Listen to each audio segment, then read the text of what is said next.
Una sa lahat, babaeng dumayo sa Tondo para makipag-inuman, tinamaan ng ligaw na bala, patay.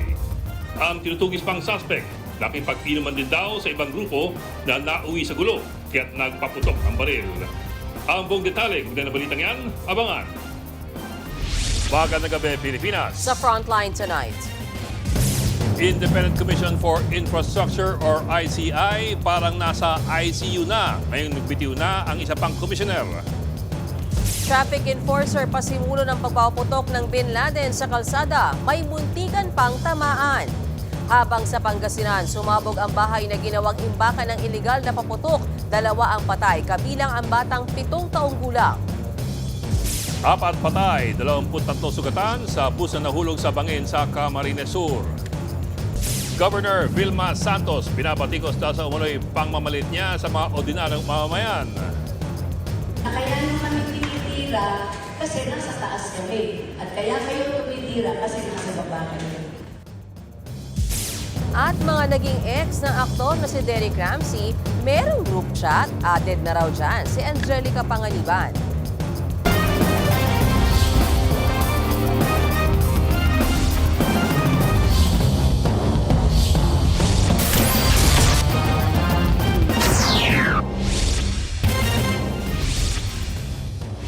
Nahulog sa higit 30 talampakang bangin ang pampaserong bus sa Camarines Sur. 4 ang patay habang higit 20 ang sugatan. Yan at iba pang disgrasya sa kalsada sa Frontline Report ni Gary De Leon.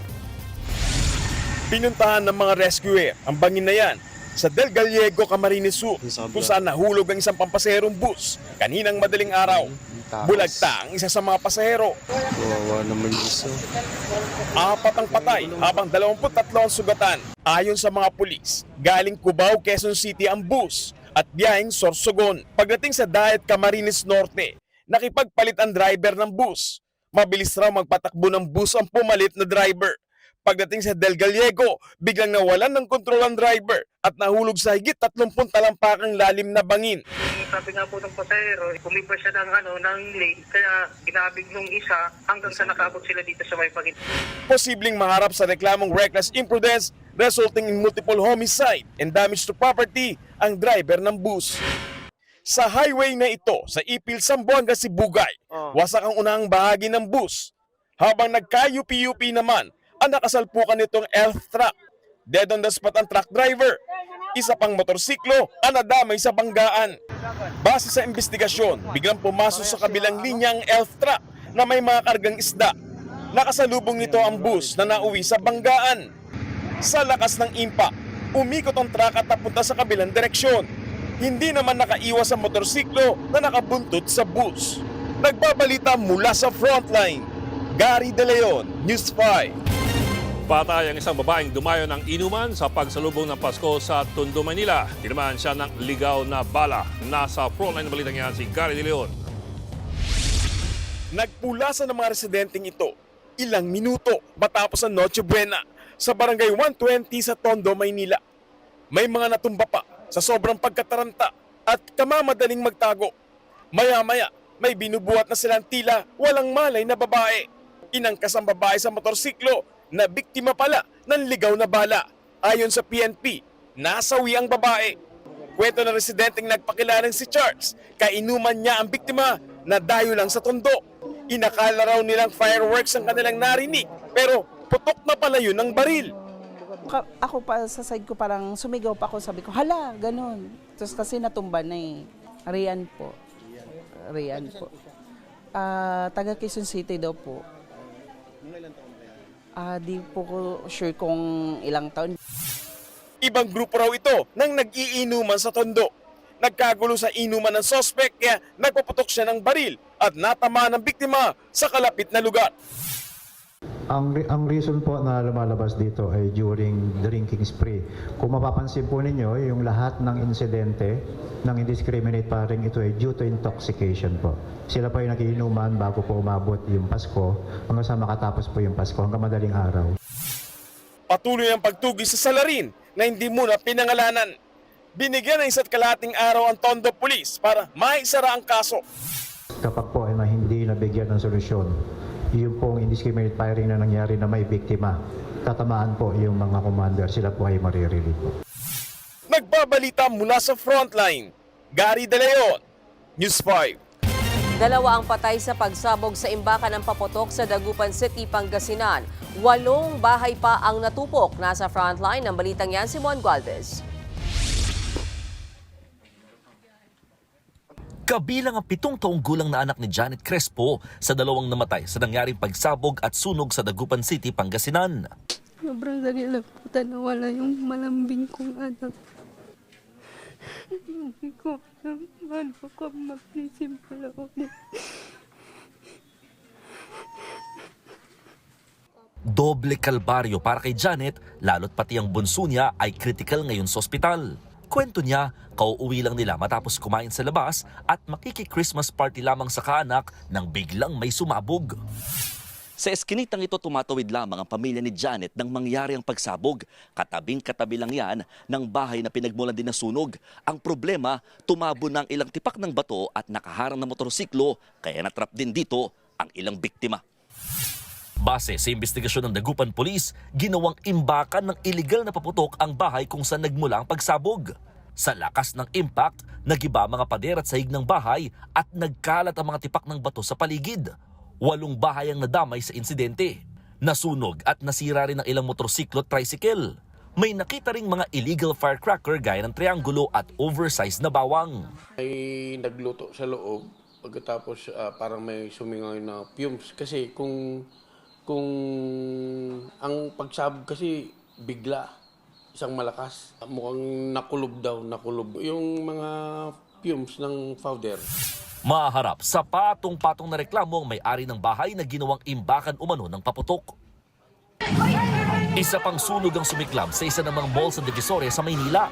Naging mausok tuloy sa loob kaya agad naglabasan ng mga namimili, natupok ang mga panindang damit at iba pa. To the rescue naman ng mga gwardya tauhan ng mall. Gumamit sila ng fire extinguisher. Dumating din ang mga fire truck. Inaalam pa ang sanhi ng apoy. Wala namang nasaktan. Sa Maynila pa rin, walang naisalbang gamit ang mga nasunugan sa Barangay 582 sa Sampaloc. Gawa sa light materials at dikit-dikit ang mga bahay. Kaya kahit wala pang isang oras ang sunog, ay 5 bahay na agad ang natupok. 10 pamilya ang apektado at ang tinuturong dahilan, napabaya ang katol.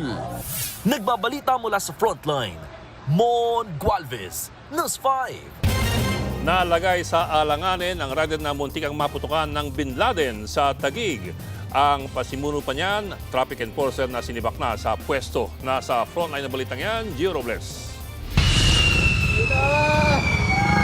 Isang malakas na sipol ang umaligaw-ngaw matapos sindihan ang iligal na paputok na Bin Laden sa gitna ng kalsada hating gabi ng Pasko sa Barangay Hagonoy sa Taguig. Ilang segundo pa, umilaw na ang paputok nang biglang may napadaan na motorsiklo.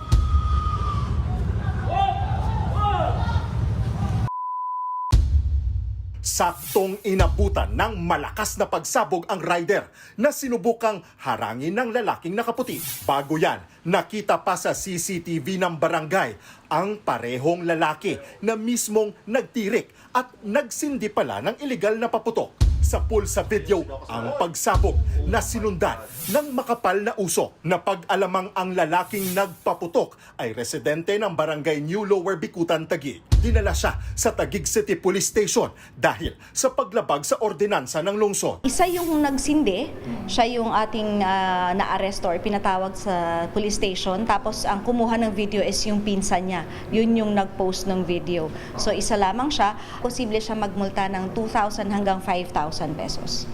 Posible ring makulong ang lalaki na napag-alamang traffic enforcer din pala ng Taguig Traffic Management Office. Nagsorry ang enforcer. Sinubukan nating kunin ang kanyang panig at ng pamunuan ng TMO.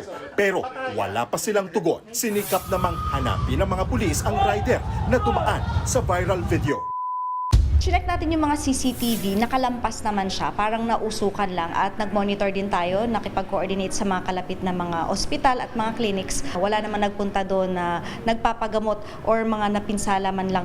Ayon naman sa barangay, nagkasira-sira ang motor ng rider pero nagkaayos na raw ang dalawang panig. Nagsettle na lang sila sa amount na babayaran doon sa motor. Yung rider naman is, ano naman siya, okay naman, wala naman siyang galos or ano, wala namang, okay naman siya. Nagbabalita mula sa Frontline, Gio Robles, News 5. Parang nasa ICU na raw ang Independent Commission for Infrastructure ayon sa isang kongresista. Kasunod yan ang panibagong resignation ng isa na namang commissioner. Nasa frontline ng balitang yan si Gerard de la Peña. 3 buwan pa lang mula nang mabuo ang Independent Commission for Infrastructure, naalagasan na naman ito ng isang miyembro. Nagbitiw bilang commissioner ng ICI, si Rosana Fajardo. Giit ni Fajardo, nakumpleto na niya ang trabaho niya sa ICI. Naniniwala rin siya na ang tungkulin sa pag-iimbestiga ng maanumalyang flood control projects ay ililipat na sa ibang ahensya tulad ng DOJ at Ombudsman. Dagdag pa ni Fajardo, dahil sa panukalang pagbuo sa Independent Commission Against Infrastructure Corruption at Independent People's Commission, magiging mas epektibo raw ang isang permanenteng komisyon para suportahan ng Ombudsman. Bago si Fajardo, nauna nagbitiw si Baguio City Mayor Benjamin Magalong bilang Special Advisor ng ICI noong Setyembre. Sumunod si Rogelio Babe Singson na nagbitiw lang nitong buwan bilang commissioner. At ngayong nag-resign si Fajardo, tanging si ICI Chairman Andres Reyes Jr. na lang ang natira sa komisyon. Nananatili namang Special Advisor ng ICI si dating PNP Chief Rodolfo Azurin Jr. at Executive Director si Brian Osaka. Para kay Reyes, hindi nakakagulat ang pagbibitiw ni Fajardo dahil daw ginawa nila ang kanilang tungkulin. 3 kaso nang isinampa ng Ombudsman at naaresto na rin ang ilan sa mga sangkot dito tulad ni Sara Diskaya. Tingin naman ng ilang mambabatas, tila naghihingalo na ang ICI. Idineklara naman ni Senior Deputy Minority Leader Egay Irice na effectively dead ang ICI. Tiyak na may mali raw sa ICI dahil sa pagbibitiw ng mga miyembro nito. Wala na raw itong pag-asa ayon sa Makabayan Block. Ang mga big fish, unang-una na may pananagutan ng presidente mismo. Ang kanyang mga pinakamalapit na cabinet officials like the former Executive Secretary Bersamin, former DBM Secretary Pangandaman, former DPWH Secretary Manny Bonoan, among others. No? Tapos, of course, yung mga leaders ng House and Senate. Ngunit nakita natin tila nabudol lang tayo ng Pangulo na nangako na by December 15 may mga makukulong na malaking isda. Umalma naman dyan ang Malacanang. Ayon kay Acting PCO Secretary Dave Gomez, may ilan na itinuturing na bagong Napoles ang mag-asawang Sara at Curly Diskaya. Pareho raw nagpasko ang mga ito nang nakakulong. Asahan pa raw na mas marami pa makukulong pagpasok ng bagong taon. Nagbabalita mula sa Frontline, Gerard de la Peña, News 5. Ang bilis ng mga pangyayari, pagsapit po ng susunod na Huwebes, ang Independent Commission on Infrastructure o ang ICI parang nasa ICU na. Ayon po yan kay Akbayan Congressman Percy Sendanya. Ngayong Biyernes kasi, nagbitiw na rin sa ICI si Rosana Fajardo, ang country managing partner ng accounting firm na SGB. Siya po ang pangalawang komisyoner na nagbitiw matapos na magbitiw si dating Public Works Secretary Rogelio Singson. Ang kanyang pagbitiw, magkakabisa December 31, katapusan po ng taon. So pagsapit ng January 1, si dating Justice Andres Reyes ay magiging chairman ng isang komisyon kung saan siya lamang ang nag-iisang miyembro. Ngayon, paano na magtatawag ng quorum? Binuo yung ICI matapos pumutok ang skandalo sa mga ghost at substandard flood control projects kung saan daang bilyon ang kinilumbat ng mga kontratista at mga politiko.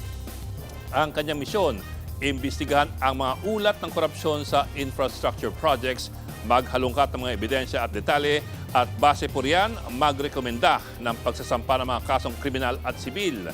Dagdag na riyan ang pagrekomenda ng mga reforma sa paraan ng pag-iimplementa ng mga proyekto. Hindi hamak na sobrang lawak po ng trabaho ng ICI. Ayon sa EO number 94, iimbestigahan dapat ng komisyon ang mga proyekto sa nakaraang 10 taon. Si Chairman Andres Reyes, pinagkibit-balikat lamang ang pagbitiw ng 2 miyembro ng komisyon. Natural lamang daw ang pagbitiw ni Fajardo, gayong marami nang nagawa ang komisyon. Ayon kay Reyes, nakapag-repair sila ng 8 kaso sa Ombudsman laban sa 100 personalidad. Kasama sa pinakakasuhan si Senator Jinggoy Estrada, Joel Villanueva, dating Senador Bong Revilla, dating Congressman Zaldico at former Congressman Mitch Kahayon Uy. Liban po dyan, nirekomenda ng ICI ang case build-up o kaya ay further investigation kay dating Speaker Martin Romualdez at Senators Chis Escudero, Grace Poe, Nancy Binay at Mark Villar. Pero ayon kay Reyes, nagpa-finalize na po ang ICI ng kanyang natitirang trabaho. Sa madaling salita, parang patapos na ang kanyang trabaho. Ang problema, nakakalito ang mga senyales mula po sa Malacanang. Noong nakaraang linggo, hiniling ng Pangulo sa Kongreso na bigyang prioridad ang pagbasa ng isang batas na magtatatag naman ng isang Independent People's Commission on Infrastructure na para ring ICI. Yun lamang parang hilaw ang kanyang pakiusap sa Kongreso. Gusto raw niyang bigyan ng prioridad ang Independent Commission pero hindi naman niya sinertify as urgent ang nasabing panukalang batas. Ang dahilan ng Malacanang, ang certification as urgent ay binibigay lamang kapag merong kalamidad. Bagay na parang hindi naman totoo dahil maraming beses pong nag-certify ang Pangulong Marcos na urgent ang isang panukala na walang kinalaman sa emergency o kalamidad. Gaya po ng mga Harlika Investment Fund, ang Magna Carta for Seafarers at pati ang Konektadong Pinoy Act. Kaya't ang tanong ngayon, ano ang susunod para sa ICI ngayong bungi-bungi na ito? Interesado pa ba ang Malacanang na ipatuloy ang trabaho nito at bigyan ng dagdag na kapangyarihan ang susunod na komisyon? O ipagkakatiwala na lang ba ang lahat sa Ombudsman at sa DOJ? Binatiko si Batangas Governor Vilma Santos Recto dahil sa tila pangmamaliit niya sa mga ordinaryong mamamayan. Kaya nyo kami tinitira kasi nasa taas kami. At kaya kayo tumitira kasi nasa baba kayo. Yan ang buwelta niya sa mga nambabash sa kanilang pamilya. Pero para sa Batangas Provincial Government, binahiran lang ng mali siya ang pahayag ng gobernadora. Hindi raw nito minaliit o binatikos ang mga karaniwang mamamayan, kundi ang pagpapakalat ng fake news. Agaw eksena, mga hinihinalang nakadroga. Merong isang naipit sa Imbornal at may isang nagala Spider-Man sa mga kable. Aning sa frontline sa balita si Brel Montalvo ng News 5 Mindanao. Korintihan ng taong kada, kanaog na, kay imong mga anak, dagulat. Na para bang si Spider-Man kung makatulay sa kable ng kuryente ang lalaking yan sa Davao City. Ang kulit kahit ilang beses nang sinabihang bumaba. Taong makorintihan taong kada. Grabeng perwisyo si Kuya. Kinakailangan kasing patayin ang kuryente at nagkanda traffic na rin.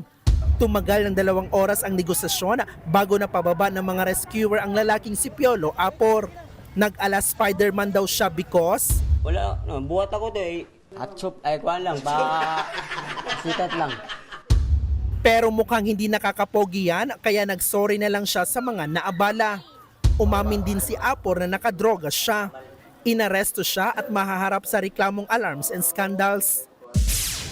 Eto pang isang hinihinalang nakadroga. Ayan, Kapaskuhan, lalaki sumiksik sa Imbornal. Ang lalaking sumuot at naipit kagabi sa Imbornal sa Quezon City. Sige, basagin nyo na. Ibabaw na yan. Ginamitan na ng maso ang sementadong takip ng Imbornal para masagip siya. Nilagari rin ang mga bakal hanggang sa... Ayan na! Oh, wag kang gagalaw, kang gagalaw. Nakalabas ang lalaki na hubot-hubad. Binalutan siya agad ng tuwalya. Ayon sa barangay, pumasok sa isang bahay ang lalaki at nagtago sa Imbornal. Pero dahil walang nagsampa ng reklamo, pinakawalan din siya. Nagbabalita mula sa frontline, Bril Montalvo, News 5. Bistadong iligal ng online kalaswaan ng 2 magkasintang lalaki sa Calawag, Quezon. Pinatatakbo nila ang cybersex den na kada segundo raw ay kumikita ng dolyar. Nasa frontline na balitang yan si Brian Castillo. Sinalakay ng mga pulis ang umano'y cybersex den na ito sa Calawag, Quezon Province. Sa isa sa mga kwarto, naabutan pa ang isang performer na nakapustura at nakasuot ng lingerie. Kumpleto sa lighting, habang nakaset up ang computer at camera na nakatutok sa kama. Dito raw umano ginagawa ang video ng kalaswaan na ibinibenta online. 4 na buwan ding nagmanman ang PNP Anti-Cybercrime Group sa lugar bago ang operasyon. Kapag-alaman pa namin, sila ay hindi lang mga kalalaki at mga minor din ang kanilang nire-recruit. Arestado ang magkasintahang lalaki na nagsisilbi umanong handler ng mga performer sa ilang pornographic websites. Parehong mga dating talent din daw sa online kalaswaan. Ang dalawang sospek umalis sa kanilang dating pinagtatrabahuhan para magsimula ng sariling operasyon. Hindi sila satisfied sa kanilang pasahod, nagkaroon din sila ng sariling online sex den para sa kanilang paghahanap buhay. 4 na performer sa cybersex den ang na-rescue ng pulisya. Hindi naman naabutan ng ilang minor de edad na na-recruit din dito. Malaki raw ang pwedeng kitain sa bawat live show dahil dolyar ang ibinabayad kada segundo ng kanilang mga parokyano. Per seconds ang bayad sa kanila, token. So pag malaki, pag maraming nag-avail ng site, ng porn site online, so mas malaki ang kita nila. According sa ating research ay sa mga foreigner kasi nakaano ito sa mas malawak na porn site. Sinusubukan pa namin kunin ang panig ng magkasintahang sospek. Mahaharap sila sa reklamong paglabag sa Expanded Anti-Trafficking in Persons Act na may kaugnayan sa Cybercrime Prevention Act. Nagbabalita mula sa Frontline, Brian Castillo, News 5.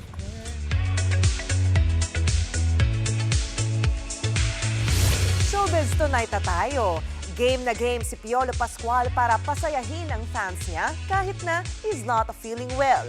Sinorpresa niya ang fans sa Day 2 at special block screening ng MMFF entry na Manila's Finest. Nasa frontline ng balitang yan si MJ Marfori.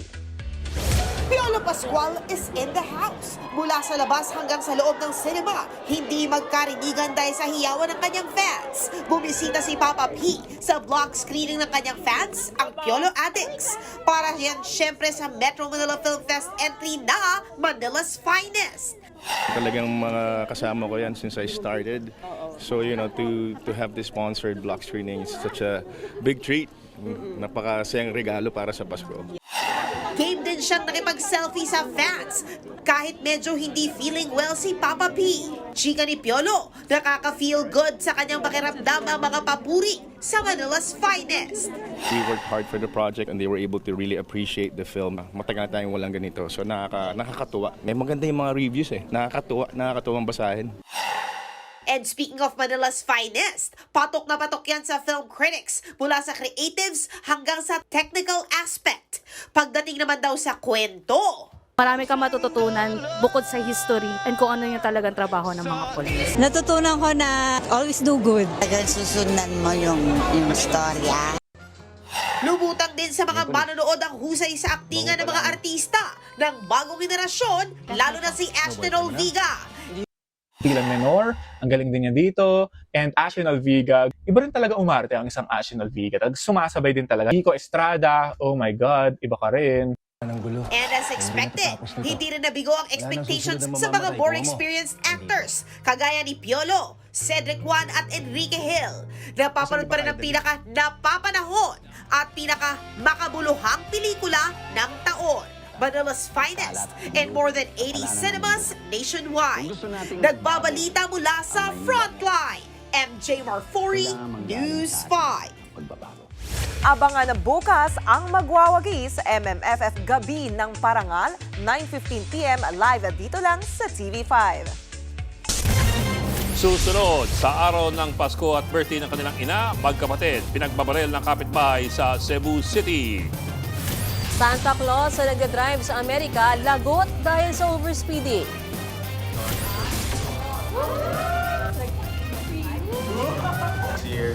I graduated college. Magbabalik pang Frontline Night.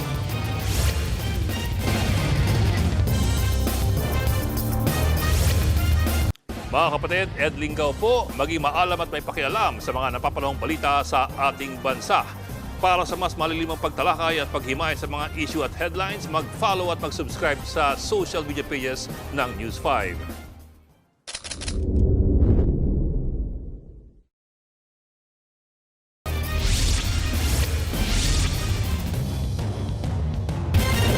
Sa kuwang yan ng CCTV sa Cebu City, kitang natutulog sa tabing kalsada ang lasing na lalaking galing Christmas party.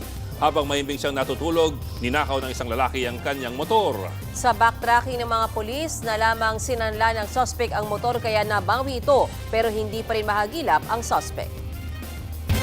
Sa mismong araw ng Pasko at birthday ng kanilang nanay, patay matapos pagbabarili ng magkapatid sa Cebu City. Suspect ang kanilang kapitbahay na may kinimkim daw na sama ng loob. Naasa frontlining balita, si John Aroa ng News 5 Visayas. Duguan sa loob ng bahay ang magkapatid na si Melber Capilitan at Romel Fernandez sa barangay Sawang Calero, Cebu City. Pinagbabaril sila kahapon ng umaga ng kanilang mismong kapitbahay. Sapul sa ulo at tiyan ang magkapatid na isugod pa sila sa ospital pero namatay rin ang kanilang nanay na si Merlinda. Labis ang hinagpis lalo't Pasko kahapon at birthday niya pa. Grabe ang sakit ng nararamdaman ko. Kahit wala akong pera. Pero mahal ko ang aking mga anak. Ang kinakasama ni Romel, si Maureen, giniit na damay lang ang mister niya. Nang makita ni Romel na ang kanyang kapatid na tumba na, sinubukan niyang agawin ng baril dahil babarilin pa nila si Melber. Naaresto na ng mga pulis ang gunman na si Eric Espina habang pinaghahanap pa ang pamangkin nitong si Aljon Espina. Matagal na umanong may sama ng loob ang sospek nang nasangkot si Melber sa pamamaril sa ama ni Aljon. Nakarecover naman ang tatay ni Aljon at nakulong noon si Melber pero hindi yan sapat para kay Aljon kaya pinasabwat niya ang kanyang tito. Years na ang nilabay. Binantaan ng sospek na si Aljon na babarilin ng biktima na si Melber kung makalabas sa kulungan. Mamam na priso. Mahaharap si Espina sa reklamo 2 counts of murder at illegal possession of firearms and ammunition. Tinutugis na si Aljon. Nagbabalita mula sa frontline, Janarua, News 5, Visayas! Patay sa pananaksak ang isang LGU employee na nagamok sa inuman sa Tabango, Leyte. Base sa imbestigasyon, galing na sa inuman ng biktimang si alias Boy nang ayain siya ng kaibigang si alias Ronil na makipag-inuman muli. Tumanggi muna si Boy pero sumunod din kalaunan. Habang nasa inuman, nagkausap ang dalawa hanggang sa biglang nagamok si Boy. Una niyang nasaksak si Ronil pero naagaw sa kanyang kutsilyo at siya naman ang sinaksak. Dead on the spot ang biktima habang kritikal naman sa ospital si Ronil. Base sa investigasyon, may dati ng sama ng loob si Boy sa kanyang kaibigan. Patuloy ang paghahanap sa isang pari na 3 araw nang nawawala sa Abuyog, Leyte. Ayon sa mga otoridad, huling nakita si Father Edwin Cots Caintoy sa Tacloban City noong December 23. Si Caintoy ang parish priest ng San Jose de Malibago Parish sa Babatngon, Leyte. Pinabulaanan ng pulisya ang ulat na natagpuan na ang pari. Hindi raw yan totoo.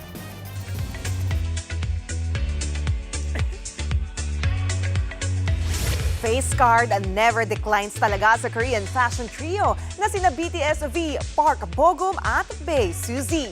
Pinost ni V sa Instagram ang groovy nila sa isang fashion event ng isang luxurious brand last week. As usual, dalang-dala nila ang kanilang fashion style at isama mo pa ang pamatay nilang visual o face card. Una na rin silang nagsama sa same fashion event earlier this year. Mr. at Mrs. Santa Claus huli dahil matulin daw magpatakbo. At ex ni Derek Ramsey na sina Angelica Panganiban at Ellen Adarna, super chika na raw sa isa't isa. Tutok lang mga kapatid dito sa Frontline Tonight.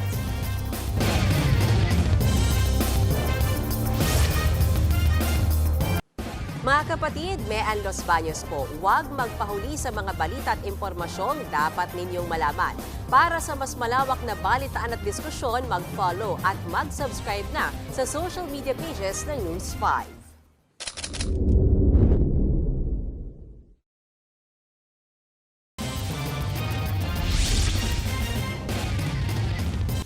Nasalpok at nakaladkad ng school bus ang mag-amang sakay ng motorsiklo sa India pero nakaligtas sila. Paliko ang bus habang didiretso naman ang motorsiklo sa may intersection. Pero hindi agad yan napansin ng bus driver. Nasalpok nito ang motor. Sa lakas ng impact, bumagsak sa kalsada ang rider. Nadamay rin ang dalawang dumaraan. Habang ang motorsiklong sakay pa ang bata, nakaladkad ng ilang metro bago tuluyang tumigil ang bus. Dinala sa ospital ang mga biktima na nagtamo ng minor injuries. Hindi na idinetalye kung nakulong ba ang bus driver. Walang ligtas kahit si Santa Claus ka pa. Pinara ng traffic enforcer ang lalaking naka-Santa costume sa Ohio sa Amerika. Overspeeding kasi siya. Hiningan siya ng driver's license. Kasama ng driver ang kanyang paserong, siyempre, sino pa, kundi si Mrs. Claus. Kahit natatawa, pinilit ng enforcer na ipaliwanag sa kanila ang kanilang violation. Sa huli, pinaalis din sina Santa at Mrs. Claus at pinalalahanang bagalan ang kanilang takbo.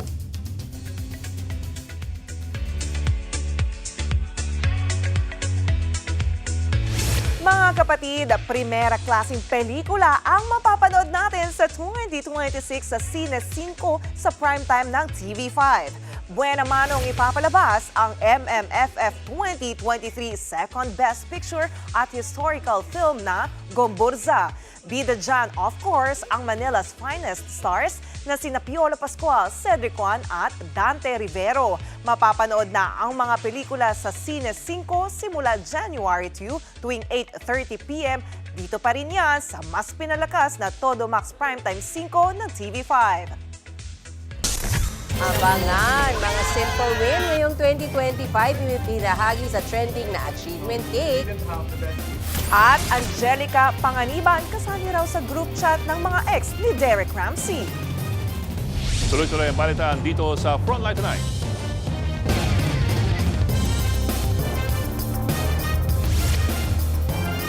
Mga kapatid, Johnny Alipon po, maging updated sa latest entertainment at lifestyle. Huwag magpahuli, mag-follow at mag-subscribe na sa social media pages ng News 5.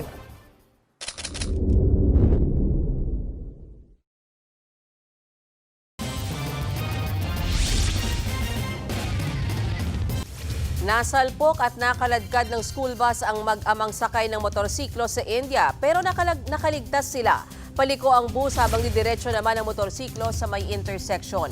Pero hindi agad yan napansin ng bus driver. Nasalpok nito ang motor. Sa lakas ng impact, bumagsak sa kalsada ang rider. Nadamay rin ang dalawang dumaraan. Habang ang motorsiklong sakay pa ang bata, nakaladkad ng ilang metro bago tuluyang tumigil ang bus. Dinala sa ospital ang mga biktima na nagtamo ng minor injuries. Hindi na idinetalye kung nakulong ba ang bus driver. Walang ligtas kahit si Santa Claus ka pa. Pinara ng traffic enforcer ang lalaking naka-Santa costume sa Ohio sa Amerika. Overspeeding kasi siya. Hiningan siya ng driver's license. Kasama ng driver ang kanyang paserong, siyempre, sino pa kundi si Mrs. Claus. Kahit natatawa, pinilit ng enforcer na ipaliwanag sa kanila ang kanilang violation. Sa huli, pinaalis din sina Santa at Mrs. Claus at pinalalahanang bagalan ang kanilang takbo.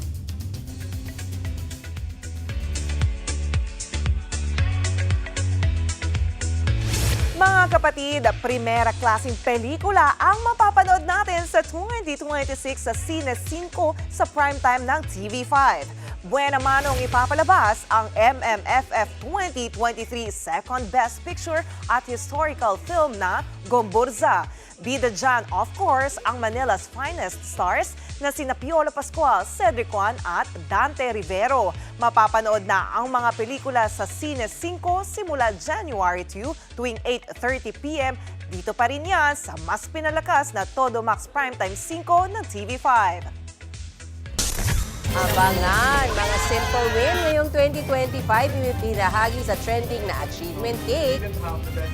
At Angelica Panganiban kasali raw sa group chat ng mga ex ni Derek Ramsey.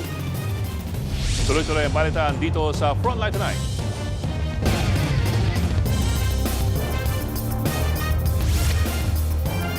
Mga kapatid, Johnny Alipon po, maging updated sa latest entertainment at lifestyle. Huwag magpahuli, mag-follow at mag-subscribe na sa social media pages ng News 5.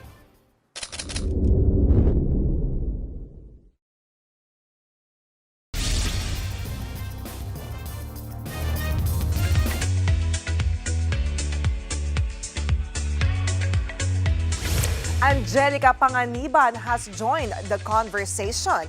Nasa group chat na raw siya ng mga ex-girlfriend ni The Kingdom actor Derek Ramsey.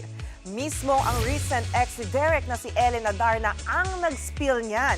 Natanong ng isang netizen sa IG story si Ellen kung may chance daw ba na maging friends sila ni Angge. Sinugot yan ni Ellen at super chika na raw silang dalawa. Kasama na raw si Angge sa GC ng mga naging ex ni Derek. At yan ang latest and hottest sa Frontline Showbiz Tonight. Ako po si Johnny Alipon. Happy weekend mga kapatid!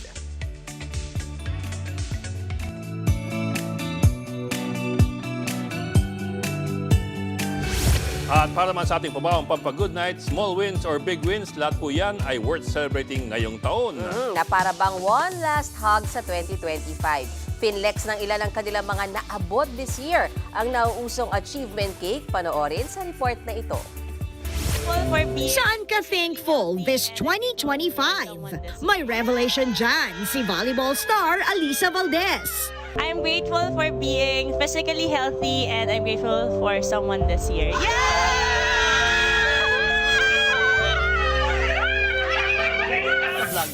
At ang vlogger pharmacist na si Archie.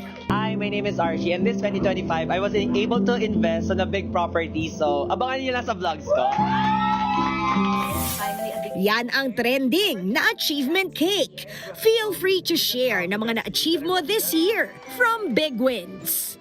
This year, I can buy anything with my own money. Nakalipat na ako sa bagong gawang bahay at nakabili ng pangalawang car. I was finally brave enough to try solo traveling this year. Yay! 2 simple wins. I learned to manage my emotions better. And I'm grateful for surviving this 2025 alive and for achieving small things. Paano naman daw pag walang na-achieve? Gagawin ko sana yung trending ngayon na achievement cake. Huwag na lang pala. Kakainin ko na lang to. Wala pa naman ako na-achieve. Okay lang yan. Sabi nga nila, hindi naman karera ang ating buhay. This year, I realized that life is not a race. What matters is you showed up. Ikaw, kapatid, saan ka thankful this year? If wala kang maisip, ang mahalaga, we survived 2025. Nagbabalita mula sa Frontline, Laila Chicadora, News 5. In fairness. Gagawin ko sana ng achievement yung magbawas ng timbang eh. Kaya ang sarap ng cake. Ayun. Wag na. Wag na. Hindi, achievement at luck din yun. Another timbang eh. Nag-plus. Bawas nga ng timbang. May plus yun, mas maganda pa rin Ayaw ang niya plus. magbawas. Kaysa minus, di ba? Para mag-aaway-aaway tayo ng gabi. Sige mo Pero walang tatalo sa group chat sila. Grabe. Di ba? Yung po si Johnny, may mga binulong sa amin. Ay, ayun na nga, di ba? Ito na nga. Itago natin. Ay, sa group chat nila. Grabe. Mga chismoso, lalo na si Sir Ed. Sige. Oh my gosh. Okay, yan po ang 45 minuto pag talagang headlines. Bah, kinabahan ako. Dito yung pangalan. Sinulat ni Johnny. Balitan at diskusyon para sa paghubog ng matalinong opinyon. Hanggang sa Lunes, mga kapatid, kami ang inyong kapatid sa Balitaan sa Public Service. Ako po si Mayan Los Baños Oroseo. Ako na po si Ed Lingao, walang iwanan sa Frontline Tonight.